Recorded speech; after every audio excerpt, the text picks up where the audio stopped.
可是总不能就让他这么睡下去了，还是得先叫醒人换衣洗漱才行。魏无羡扫了一眼自己乱糟糟的房间，起身收拾了一下，从衣柜里翻出一套较新的睡衣。他轻声走到床边，小声唤道：“蓝湛，蓝湛，快醒醒！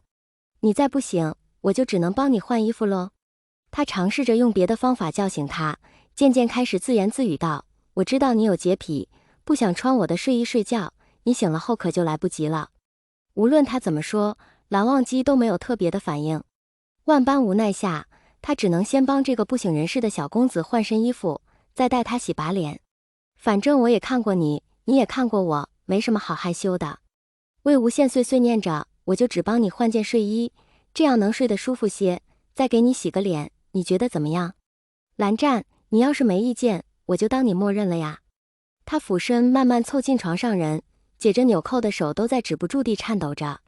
随着那人纯白衬衫的衣领逐渐敞开，他心中的罪恶感就更甚，好像自己不是好意收留罪鬼，而是恶意拐带人口了一样。抬起头想驱散这种不安感的同时，他刚好对上一张近在咫尺的俊脸，他只觉得自己心跳停拍了。在这样的场景和氛围下，他蠢蠢欲动着，想要做些什么。反正横竖这人睡死了，不会知道的。他抿了抿有些干涩的唇，轻轻碰了一下床上人的脸颊。其实不会有什么太大的感觉，可这种偷尝禁果的滋味，却是能带来无与伦比的满足感。他在床边坐下，想着还是经过对方允许，才不会看起来像轻薄于人一般，于是便道：“蓝湛，你要是再不醒，我就继续像刚才那样亲你了哦。”没有回应等于默认。他满足地闭上眼，心安理得继续在原处亲了一口，待再次睁开眼时，却和一双琥珀色的浅色眼眸正正对上。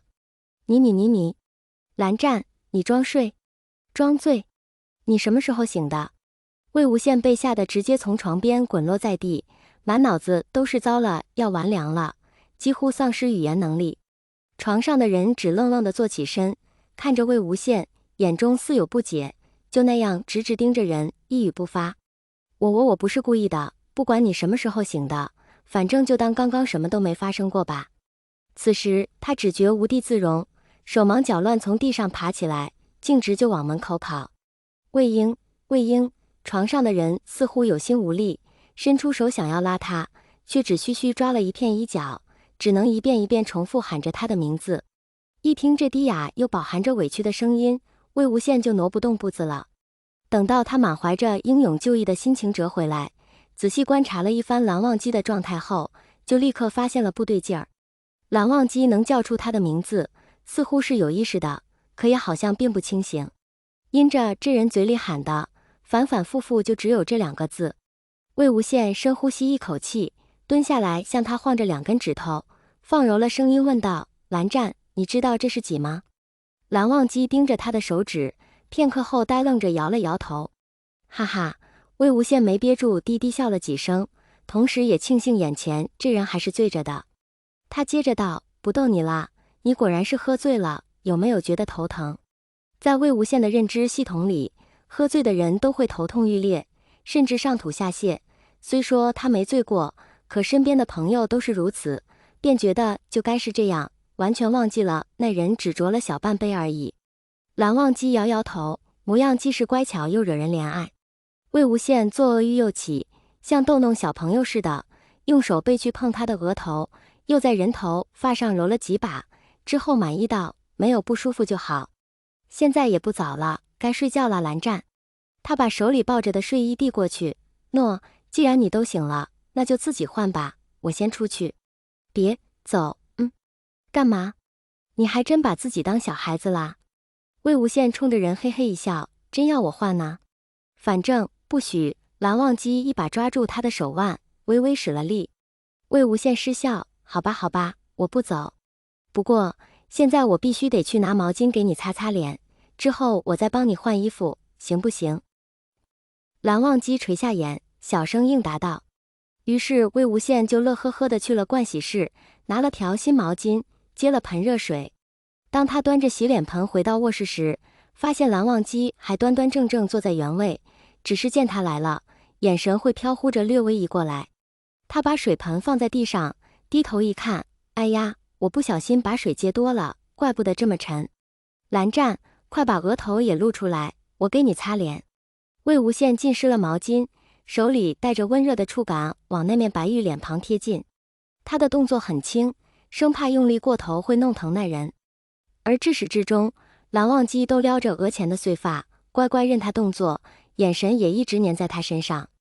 擦着擦着，魏无羡便又开始思绪乱飘，一边想着蓝湛这副模样可真是少见，这回说不定还是他第一次喝醉，一边又庆幸着，幸好如此情态，只有他一人能看到。